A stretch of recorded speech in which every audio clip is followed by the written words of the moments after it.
Welcome back, everyone. Welcome back. If you can have your seats.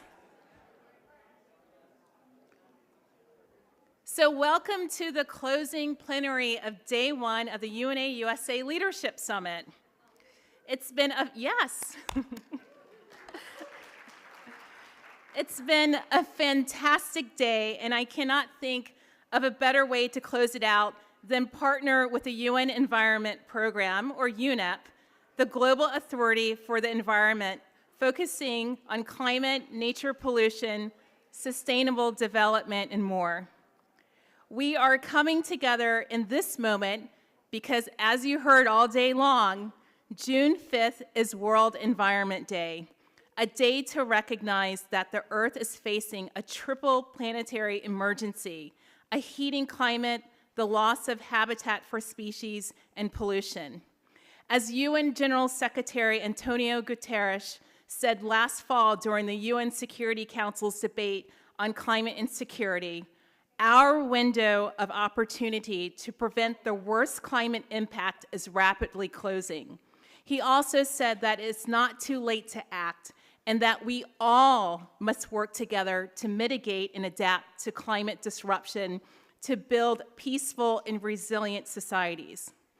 Well, here in our moment to find ways that we can work together to mitigate these impacts. Here is our moment to find ways that we can work together to mitigate these impacts. And who better to bring back to lead us in this journey than Barbara Hendry, Director of the UN Environment Program's North America Office.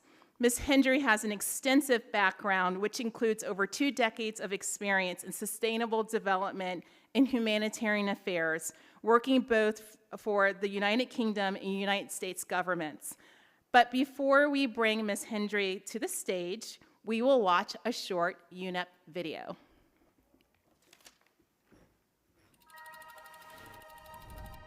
In the universe are billions of galaxies. In our galaxy are billions of planets. But there is only one Earth. For most of our history, humans lived in harmony with nature. But we have shattered that balance. Exploiting our planet for products and wealth, creating a climate catastrophe, driving species to extinction, and polluting our land, seas, and air. The web of life is fraying. If it fails, we as a species will fail too. The science is clear, and time is running out. We must go from harming our planet to healing it. We must protect what we have and bring back what we lost to advance to a more sustainable future where everyone can thrive. Humanity has come together before to prevent environmental catastrophes. We have helped repair the ozone layer. We have restored millions of hectares of land and marine ecosystems, protecting thousands of species. And we've banned dangerous pollutants, Saving countless lives. Let those victories be the torches that ignite more action and illuminate the path to a world in which we are once again at peace with nature. In the universe are billions of galaxies. In our galaxy are billions of planets. But there is only one Earth. Solo un planeta Tierra. 只有一个地球。 केवल एउटै पृथ्वी. Bara en jord. Dunia ni moja tu.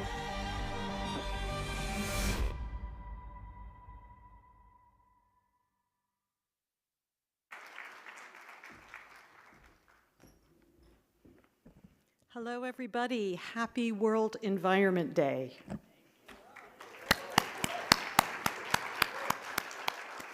It is my great pleasure to be with you all here today, both in person and online, to celebrate this very special day. As Rachel said, I'm Barb Hendry. I'm the director for the North America Regional Office for the UN Environment Program, based right here in Washington, D.C. For those of you who don't know us well, UNEP is the leading agency within the United Nations system for addressing global environmental challenges. And it's perhaps less known that we're also the custodians in the international system for monitoring progress against the environmentally facing goals and targets in the SDG framework. In North America, our office works closely with governments and non-government stakeholders in the United States and Canada to spur collective action for the environment.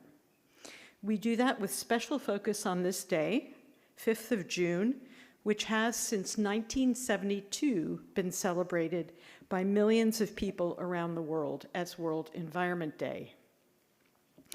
1972 was a critical year for the environment and for the global environmental movement. It was that year that world leaders gathered in Stockholm, Sweden, for the world's first United Nations Conference on the Human Environment. 5 decades ago, almost to the day, this conference generated an ambitious set of goals for the protection of the environment under the banner of Only One Earth.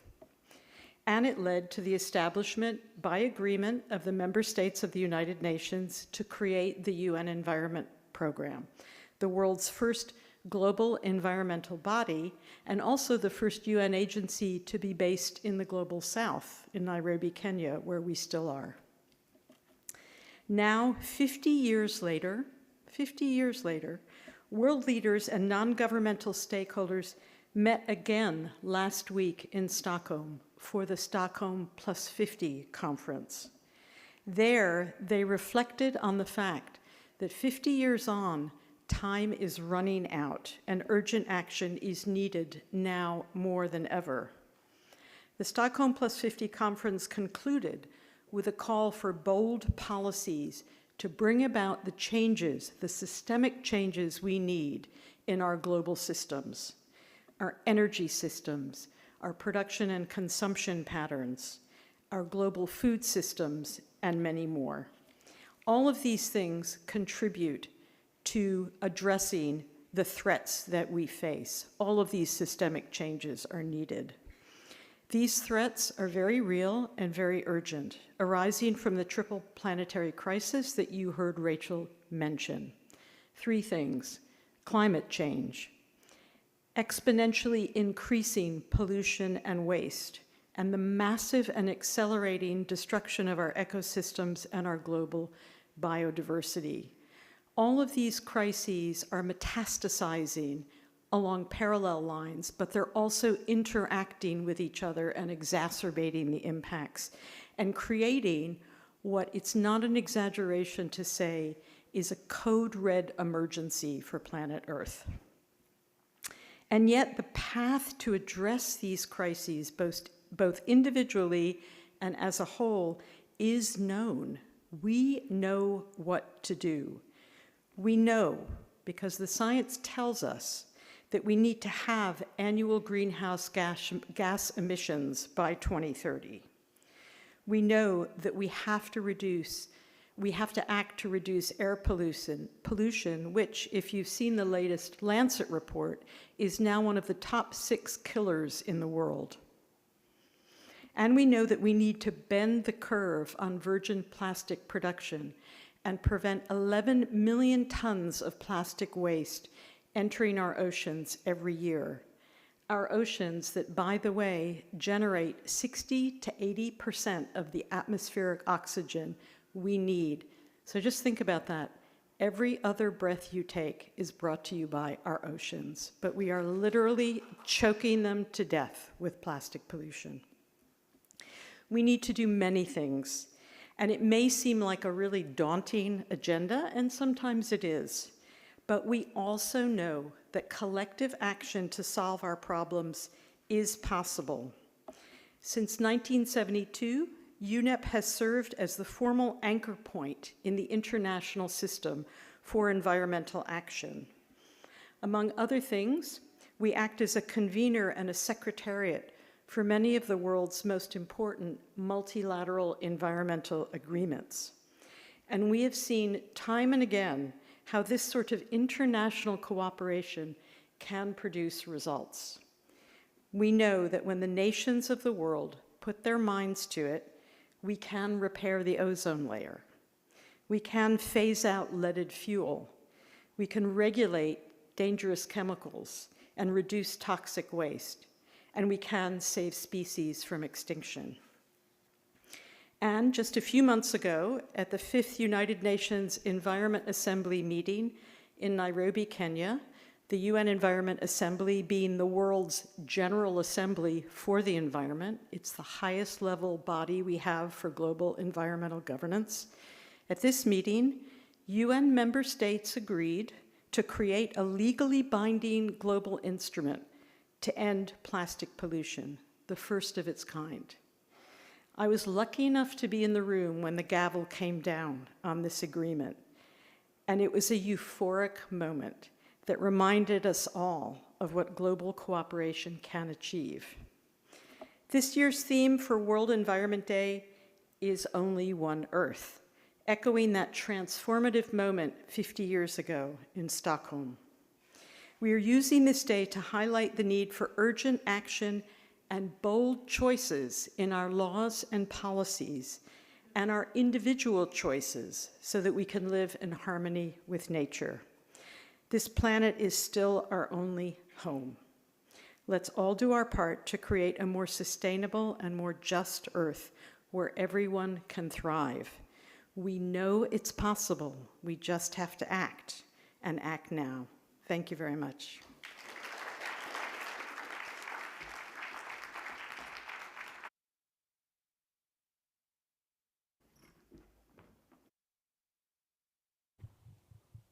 Hello, hello, and thank you so much for those amazing remarks. Happy 50th anniversary to the UNEP this year as well. My name is Angela, and I'm one of your campus fellows. Thank you, Angela, and my name is Himaja. I'm one of your National Council representatives from the Northeast. Yes, yeah, there we go.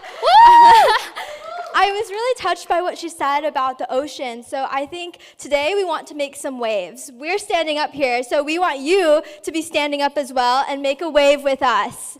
Please. Stand up and make a wave. Woo! And people online, feel free to make waves as well. Are you ready? 3, on this side, we're gonna start here. 3, 2, 1. Woo! People online, I better see some waves emojis dropping in the chat. Well, thank you so much for participating. I hope that we woke you up a little bit. It's been a long day today, but it's been packed with amazing engagements. And so you'll be seeing that on our social media, so make sure to follow at UNA USA Youth. And also, while you're on your phone, we would love if you could engage in some of our questions today. Maddie, hit it. So today, if you don't mind, go to menti.com. That's MENTI.com, and use the code 34062213. I know it might be a little bit small, so that's We can definitely repeat it for you if you need to. 34062213. So please go ahead and start answering this first question on ordering the topics from most urgent to least urgent. We'd love to see what you have to say. And to provide some context for this exercise, these are the exact questions that we used for the U.S. Youth Consultation on the UN Climate Strategy that was held on May 3rd, 2022. Himaj and I were privileged enough to be facilitators for that session, and we convened almost 125 youth from around the United States in different organizations like Girl Up and UNA USA, and a lot of other civil society groups to come together and communicate their priorities to our nation and UN leaders. The findings are being published publicly and also discussed with the UN Secretary General's Youth Advisory Climate Change Group. And so we wanted to bring you in on the process as well, and I see that we're already having some responses. This is amazing. So it looks like number 1 is climate justice and equity, which was actually very similar to what we also discussed in our UNEP consultation. Clean energy is coming in 2nd, 3rd, ocean health, 4th, climate resiliency, and 5, green jobs. And if you haven't voted yet, and your favorite one is at the bottom, please vote, because we want to make sure that we get that representation in. But yes, these were the 5 key topics that we discussed in our UNEP consultation, and we split up into into 5 discussion groups. And through moderating these discussions, Angela and I really came to appreciate the natural intersectionality between all of these goals and also the sustainable development goals. And the importance, moreover, of framing our stories through lenses of environmental justice, equity, sustainability, and hope. What breakout room did you moderate, Angela? I was in the Green Jobs and Climate Industry group, so I want to see a little bit more love here in the mentee. Yes, and thank you so much to everyone who's participating online with the waves. So a little bit about that while we're on this topic. So it was the first time in that breakout room where I had over 10 people participating, and everyone's cameras were on. That is a huge accomplishment, I think, in the Zoom space, and I think it just goes to show how much energy and excitement there was around this subject, because I think the climate crisis is triple-faceted. You need smart people working in technological and policy solutions. These are people who are giving up lucrative careers and job offers in other industries to work on one of the most pressing and difficult problems of our time. So I was super inspired by them, and of course, being the career-focused group, we of course had to connect with each other on LinkedIn, and now we have a supportive network and a cohort of people who are all working to solve the climate crisis from different angles. And so yeah, that was on my group. How about you, Himija? Thank you so much, Angela. So in our group, we focused on the importance of storytelling, which actually one of our sessions today for our Leadership Summit covered. But I wanted to focus on the story of a young woman from Puerto Rico. She and her family were climate refugees due to Hurricane Maria and Irma in 2017. And because of the devastation in their community, they had to move, and a lot of their family members and members of their community who they loved weren't able to move, and as a result suffered from housing insecurity, food insecurity, job insecurity for years. And her message was, you know, the climate crisis is not something that's happening in the future, it's happening right now. It's happening in communities. It's happening and is especially happening to those who are most vulnerable and disadvantaged. And so it's so important when we talk about climate resiliency and adaptation that we think about these communities and center their stories and narratives when talking about solutions for these.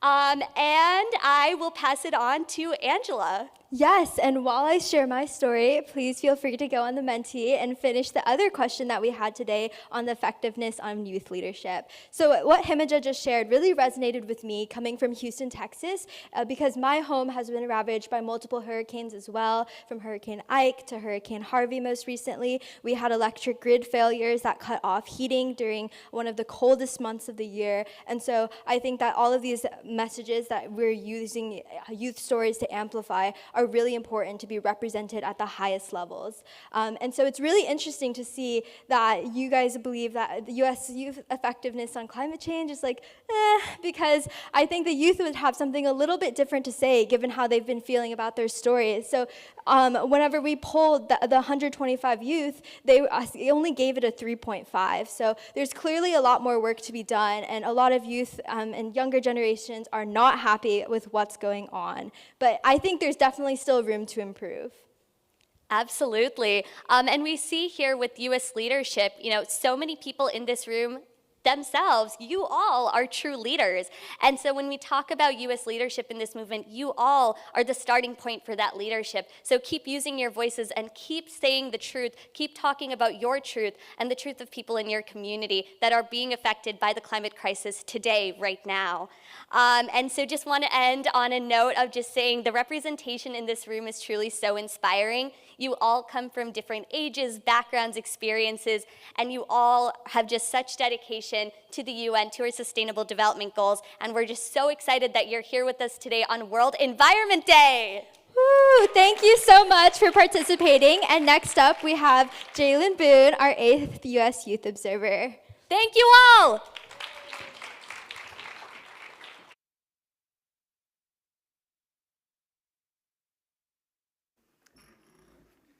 Hello, everyone. It's been quite a packed day, huh? Come on, let's be real. I'm so delighted to be here. As they said, my name is Jalen Boone, and I had the pleasure of serving as the 8th UNA-USA Youth Observer to the UN. And that year was definitely the year of climate. The UN Youth Envoy's office hosted one of the very first UN Youth Climate Summits at the UN headquarters. Greta Thunberg and friends held one of the largest marches to date in New York City, and you couldn't turn your TV on without hearing about climate change. I'd argue that this topic hasn't lost any steam at all, but is growing and becoming a topic of discussion not only at the global level, but also the local level as well. As Youth Observer, it's important that you're responsive to the issues that youth at that point in time really care about. The only issue was I didn't have any explicit background in environmental science, climate, or anything of that matter. But what I did have was a passion and vision for how to make change happen. And that's what I want to encourage you all with today.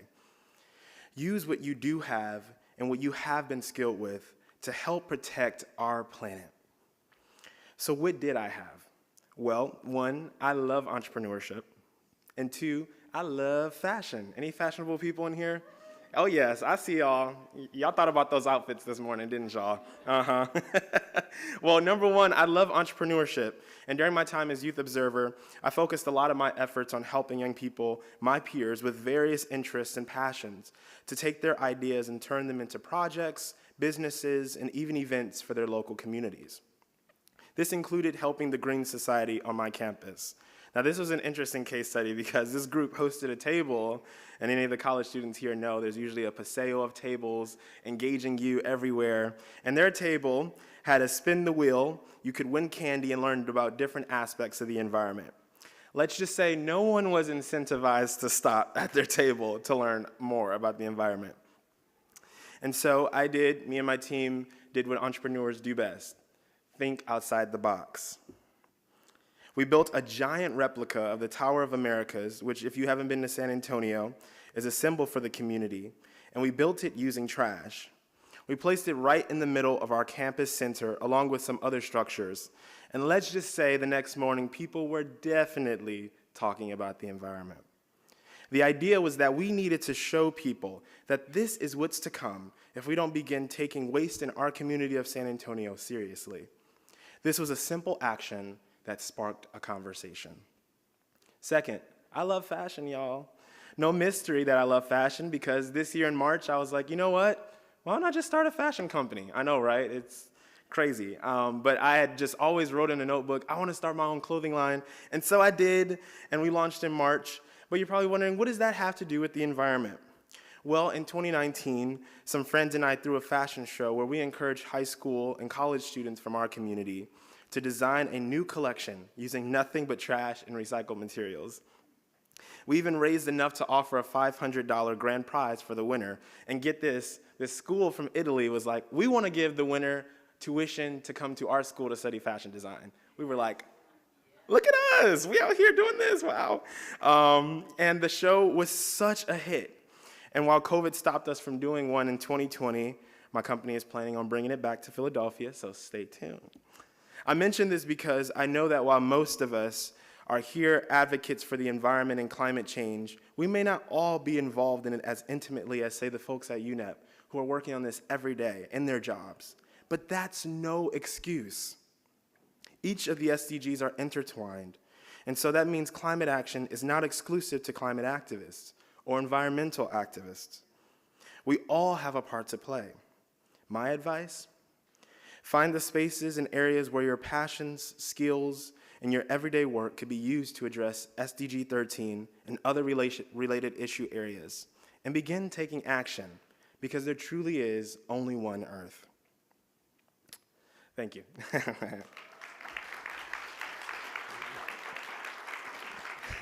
And now I have the distinct honor and pleasure of welcoming to the stage Laura Fuller. Laura heads communications for the UN Environment Program in North America. She's responsible for conveying UNEP's core scientific and environmental development messages, as well as global campaigns to all regional stakeholders, partners, and media in Canada and the United States. And I must say, UNA USA is always excited to partner with UNEP for World Environment Day. As a global leader in the fight for environment, we're always happy to learn and glean from them. And Laura is so cool, y'all. So I am so excited to bring her to the stage now. Can you give her a hand?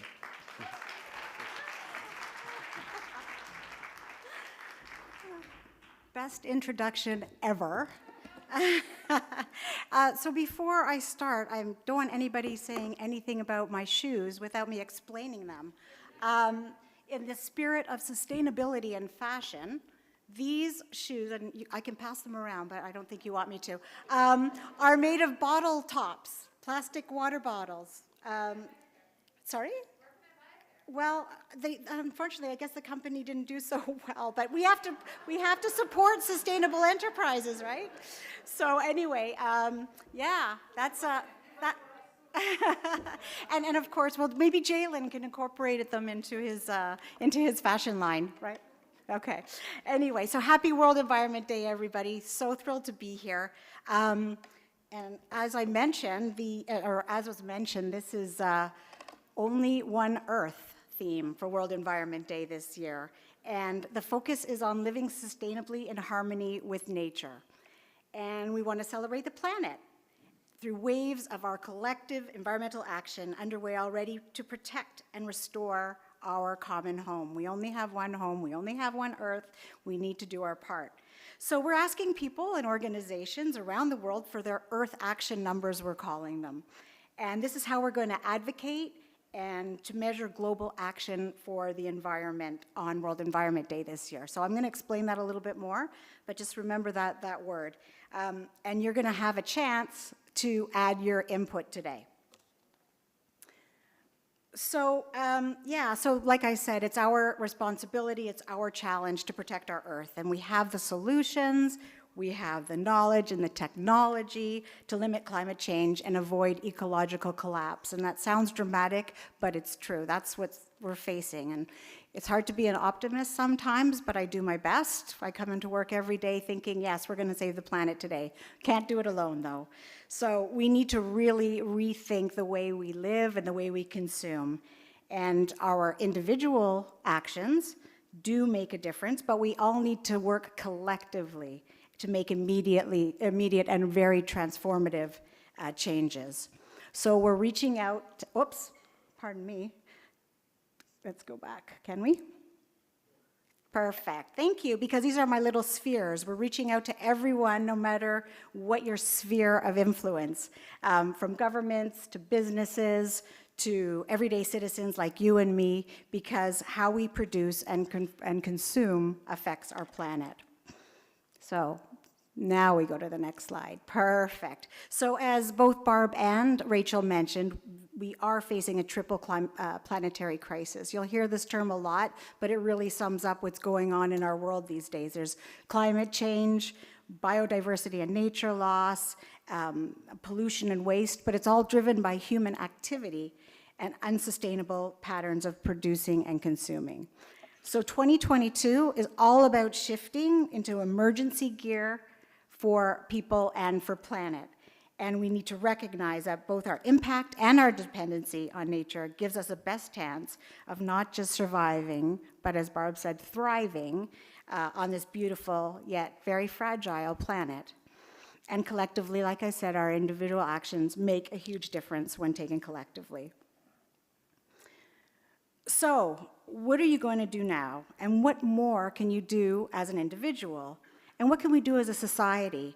So here's some ideas. They're quite small. I'll read some out to you, like improving waste management, for instance, cutting emissions, boosting conservation, increasing energy efficiency. These are things that we can all do. And banning single-use plastics or turning them into shoes is another way. But like I said, these are all ways, and you're going to have a chance to think about this in more detail. And here's, I think you all have sheets on your table, right? So start thinking about examples of what you can do as an individual, great, directly to make an impact. So you can make sustainable choices, like with your finances, for instance. How are you investing? Do you know where your money's going? And are you willing to divest in companies that aren't environmentally friendly? What about food? How do you buy it? How do you prepare it? What do you do with the extra? What about how you move? Personal transportation is a huge contributor to GHG emissions. And I have to say, ever since I joined UNEP, I do not have a car. So I practice what I preach. Okay, thank you. I want to give everybody a hand for not driving a car. But anyway, that'll come one day. We'll be flying through the air, I suppose, with clean energy and fuel. And what about your stuff? Do you buy what you really need? And has the pandemic changed that for you? I think it has for many people, sometimes for the better, sometimes for the worse. But you know, the most important thing, I think, is use your voice. Speak up and make yourself heard. So I'll be coming back to this slide, and we'll talk about these actions. So this is our online campaign. This is these Earth Action numbers I've talked about. And I'm going to encourage you, once you've made your commitments, to share them on social media and on the World Environment Day website on how you're helping to safeguard the Earth. And we're going to use the hashtags #OnlyOneEarth, and we'd like you to quantify exactly what you've already done, what you're planning to do, or what you're going to do within your community together with others to help set a tangible example for others. So here's an example. So 60 bags of garbage collected, 3 primary school classes, only one Earth. Another one could be 5 family members moving through the city, 1 electric vehicle, 4 bicycles, only one Earth, that type of thing. So you'll go online and you can see more examples of that. And then what's going to happen is all these examples are going to be plotted on a world map, an interactive world map that is already up, by the way.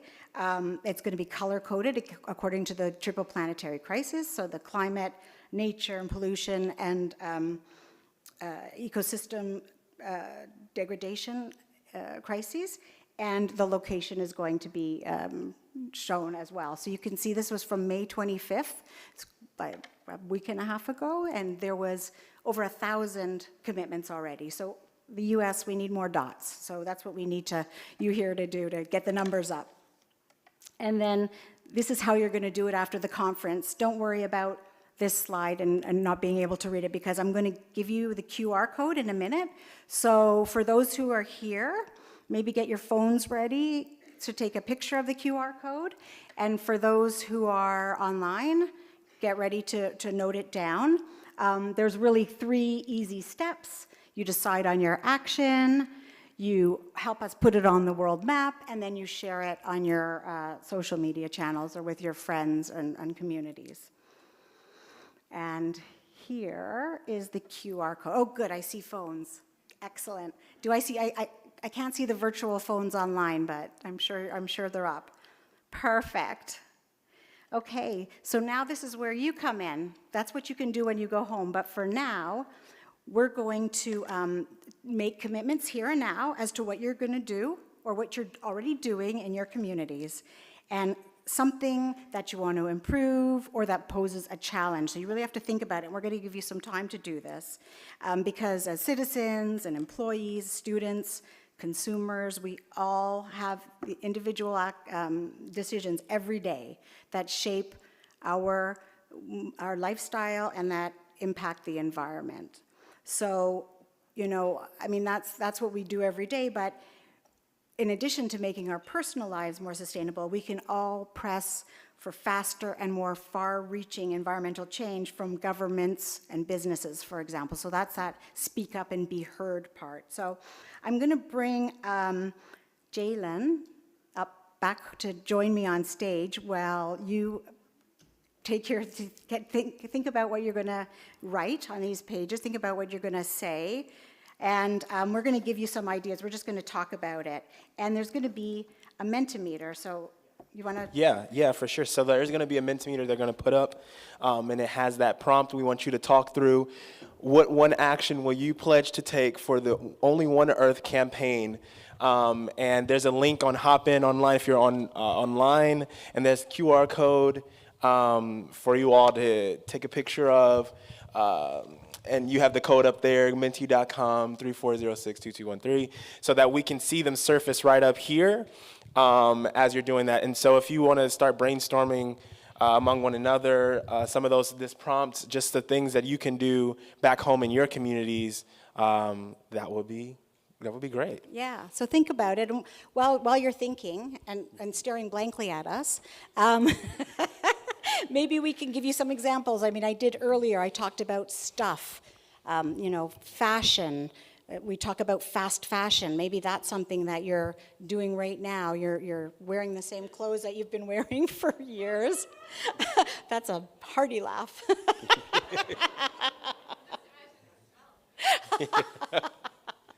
I'm not going to repeat that for the people at home. Or your money, financial investments. Are you going to go back and look at who you're really investing in? Yeah. And so we have some things coming through the Mentimeter. I see one on line. I pledged to buy carbon credits to offset my flight to the summit and all my air travel this year and reduce my air travel. That's a good one. That's a good one. That's a good one. Keep them coming, y'all. Keep them coming. We have some here as well. I pledge to work together, taking action to protect the future of our nation. Okay. Working with local community groups to conserve and restore nature, adopt plant-based diet. Anybody on plant-based diets right now? Yeah, good okay. stuff. Cookies are plant-based. Yeah. They can be plant-based. Yeah, or even grow your own. I mean, I wish I had the ability to do that, but if I had a little plot of land, I would be growing my peas and carrots, the things I love. Yeah, you even have those moments. I remember with some students I worked with, they were like, oh, Jalen, we don't have plots. We live in New York. We don't have plots of land. So they use PCV pipes to build the actual indoor garden. They grow their own plants and whatnot, and it was really, really innovative. These were middle schoolers, by the way. So PCV pipes, y'all, get into it. Or even herbs. Yeah, for sure. Mm-hmm. What's that? That's right, clay packs, not the plastic. Forever chemicals, that's really important, absolutely. Yes, let's, okay, all right. So I think, are we able to then see the results? Is that? Yeah, and they're coming in, and this is something that we're gonna have continue to populate. I pledge to use public transportation whenever I can and help reduce my carbon footprint. I mean, these are really important things that we want you to take back home with you to your neighborhood, to your community, and some of the things you can start to do now. And in classic UNA USA fashion, we want to make sure that you all don't leave here without taking an action. And so before we move on to that, I'm wondering, are there any questions from the audience from this session today, or things regarding, we have a mic here, just some of the things that you've come up with already that you want to sound out with us? We really want to make this, less formal. So anybody got anything, we can pass the mic. And if you don't have any, well, if you're, you don't want to say it in public, then everybody is going to join us at our reception afterwards. Right, it's outside, beautiful weather, with food and drinks, sustainable food and drinks. And music. And music. Well, that's the main part. I was leaving it as a surprise, but it's not. But you can come talk to me and come look at my shoes or talk to Jalen. But if anybody has any comments, questions. Or maybe they're just really tired. It's a Sunday. Thank you for staying to help us celebrate World Environment Day. We really appreciate it. Okay. Yeah. So I think, and like she said, this is something that we want to continue to do and wrap into our communities. And so again, once we want to make sure that you don't leave here without taking action right now. And so please scan this QR code to sign the petition. And this is what we're always, rooting for, more support from the U.S. on behalf of the UN. And this is an action you can take right now before you leave this room. And we can't wait to see some of those actions you go back home and take with, maybe even contact Laura, so UNEP knows what's going on. I'll be watching you.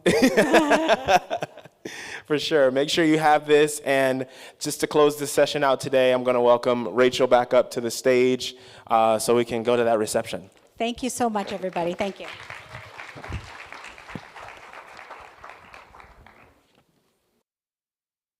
Laura, the the SDG pitch contestant, the last one, Yes.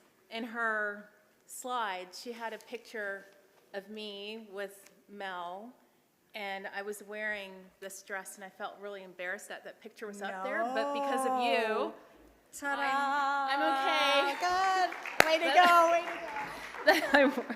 I'm wearing a dress from 3 years ago, so it's okay. Thank you, Jalen and Laura and Barbara and Himaja and Angela for providing us insights on the state of the environment and giving us a purpose to take action. So as you heard, the day is not over. We are having a continued celebration outside in the patio, but we really wanted to thank the generous contributions of UNEP for sponsoring this closing plenary and the upcoming outside celebration. So as you heard, there's going to be food and drinks and music. I'm going to put some flat shoes on so I can have fun. And please note that this is the last time you'll be in this space, so make sure that you take your bags and everything that you don't want to leave here. So thank you all for sticking with us throughout the day. We have a great day tomorrow that starts bright and early at, Farah, what time again? 8 for breakfast. 8 o'clock for breakfast. And then we'll start the program. So I will see you guys in a few minutes. Just want to put some flat shoes on, and we'll have a great early evening together. So thank you.